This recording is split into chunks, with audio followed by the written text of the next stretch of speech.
Если вы хотите за короткие сроки украсить свой сад на весь сезон, но у вас недостаточно времени, сил или знаний для выращивания растений, обратите внимание на эти декоративные кустарники. Все они вполне подойдут для создания малоуходного сада, так как эти растения достаточно неприхотливые, хорошо приспосабливаются к разным условиям произрастания и красиво выглядят с весны до глубокой осени. Среди большого разнообразия садовых кустарников есть те, которые не только красиво цветут, но и имеют привлекательную листву. Именно благодаря яркой окраске своей кроны эти растения выглядят эффектно весь теплый сезон. К таким относятся калина гордовина сорта ауреум. Ее отличие от других садовых кустарников в красивых золотистого цвета листьях.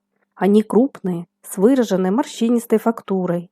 Калина ауреум вырастает до 2,5 метров в высоту. Годовой прирост ее побегов составляет около 15-20 сантиметров. Растение крайне неприхотливое, способно расти даже на бедных почвах, на солнце или в тенистых местах. Хотя на хорошем освещении ее золотистая крона выглядит намного ярче. Этот вид калины хорошо переносит временную засуху и укрытия на зиму не требует. Она может зимовать в 4-й климатической зоне. Калина гордовина декоративна с весны до глубокой осени. В мае, начале июня ее крона покрывается крупными, кремово-белыми ароматными соцветиями. После на кустах завязываются симпатичные глянцевые ягодки. Вначале они красные, после становятся черными. К концу сезона растение украшает сад осенней краской своей листвы. Среди калины гордовины также есть декоративный сорт с пестрой листвой – вариегатум. Эти кустарники красиво выглядят отдельно посаженными и в колористических композициях с другими кустарниками, например, с темнолистным пузыреплодником. Среди пузыреплодников есть много декоративных сортов, которые отличаются размерами кроны и окраской листвы. Очень красиво смотрится сочетание рядом посаженных темнолистных и золотистых сортов. Пузыреплодник – это одно из самых неприхотливых растений. Его часто используют для быстрого озеленения территории, в качестве отдельно посаженного солитера и создания красивой живой изгороди. Благодаря селекционным работам уже выведено огромное разнообразие его сортов со всевозможной окраской листвы. Есть пурпурнолистные, с темной, бордово-фиолетовой и бронзовой расцветкой, желтолистные, красно-коричневые, пятнистые и даже многоцветные сорта. Округлые соцветия бывают не только белого, но и розового цвета. Чем красочнее листва, тем больше света необходимо растению. Хотя эти кустарники могут расти даже в тенистых местах. Уход за пузыреплодником минимальный.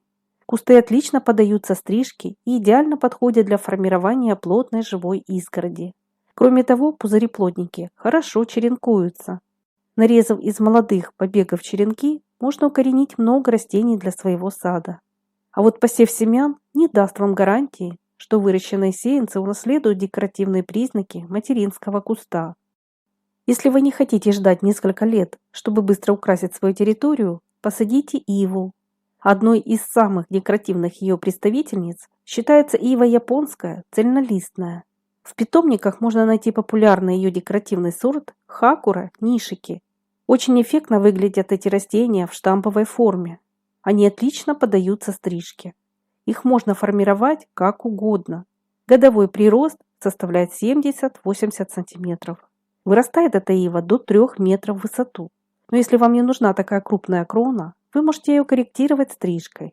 От этого она будет только гуще и красивее. Сорт хакура нишики отличается красотой своей листвы. Молодые листочки имеют зеленовато-белую и розоватую окраску. Очень неприхотливое растение, зимостойкое и теневыносливое. Но на солнце покажет более красивые оттенки листвы. Из ивы цельнолистной получается красивая живая изгородь. Ивы могут расти в самых разных местах, на берегу водоемов и даже на участках с высоким залеганием грунтовых вод. Растут довольно быстро, наращивая пышную крону из привлекательной удлиненной листвы. Еще один популярный красиво цветущий кустарник – это чубушник. Это растение часто называют садовым жасмином, хотя к настоящему жасмину оно не имеет никакого отношения. Среди чубушников есть много невероятно красивых, обильно цветущих сортов, в том числе и с махровыми соцветиями. Цветы составляют в диаметре от 2,5 до 7 см. Они могут быть простой, полумахровой или махровой формы. Окраска чаще всего белая или кремовая. Пышные соцветия раскрываются в мае-июне. Восхитительный запах цветущего чубушника приводит в восторг. Не зря это растение часто высаживают поблизости беседок и зон отдыха, чтобы любоваться его красотой и наслаждаться приятным цветочным ароматом. Чубушник является быстрорастущим кустарником. Вырастает около 2 метров в высоту, в зависимости от вида и сорта. Есть растения с компактной кроной высотой до 1 метра. У данного растения есть небольшая особенность. Она состоит в отслаивании коры. Этого не стоит пугаться, так как для чубушника это нормально. Говоря про декоративно цветущие кустарники, не могу не сказать про кольквицию и вейгелу. Кольквиция – это рослый кустарник, который достигает 3,5 метров в высоту и 4 метров в ширину. На солнечном расположении цветет очень обильно. Порой из-за большого количества соцветий не видно даже листвы. Цветение происходит в мае-июне. Узнать более полную информацию про кольквицию можно из моего видео. Ссылку я оставлю в описании под этим роликом. Среди вейгел много самых разных сортов. Есть даже с пестрой, варьегатной и темной окраской листвы. Один из самых моих любимых компактных сортов – Minor Black. Это медленно растущая вейгела с темно окрашенной листвой и розовыми колокольчатыми цветами. Высота взрослых растений не более 50-70 см. Данный сорт всю свою красоту покажет на хорошем освещении. Он отлично подходит для создания контрастной живой изгороди. Например, кустики можно высадить поочередно с яркой спиреей японской Gold Flame. Это еще одно из самых моих любимых садовых растений, которое декоративно выглядит весь сезон, при том, что особого ухода японские спиреи не требуют. Кусты красиво выглядят уже с ранней весны.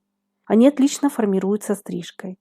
Основная декоративность сорта Gold Flame в его красочной листве, которая сочетает в себе разные золотистые, оранжево-красные и бронзовые оттенки. Такие растения всегда заметны в саду. Цветет эта спирея примерно 50 дней с июня по август ярко-розовыми соцветиями. С помощью этих кустарников очень легко украсить свою территорию. Из них получается великолепная живая изгородь. Высота данного сорта до 60-80 см.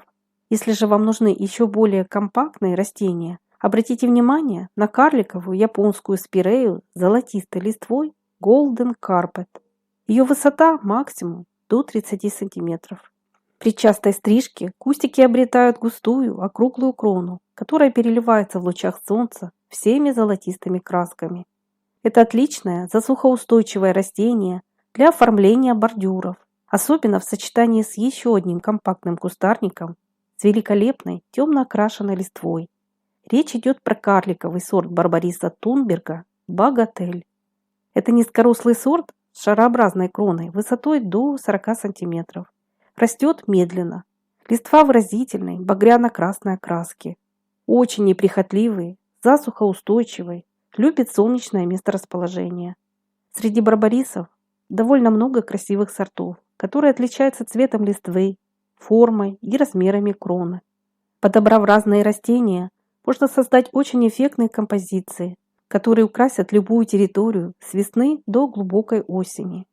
Посоветуйте, какие еще неприхотливые кустарники подойдут для создания малоуходного сада. Не забывайте подписываться на наш канал и нажимать на колокольчик, чтобы не пропускать выход новых роликов. А если вам это видео было полезным, не забудьте, пожалуйста, поставить лайк. И до новых встреч на нашем канале.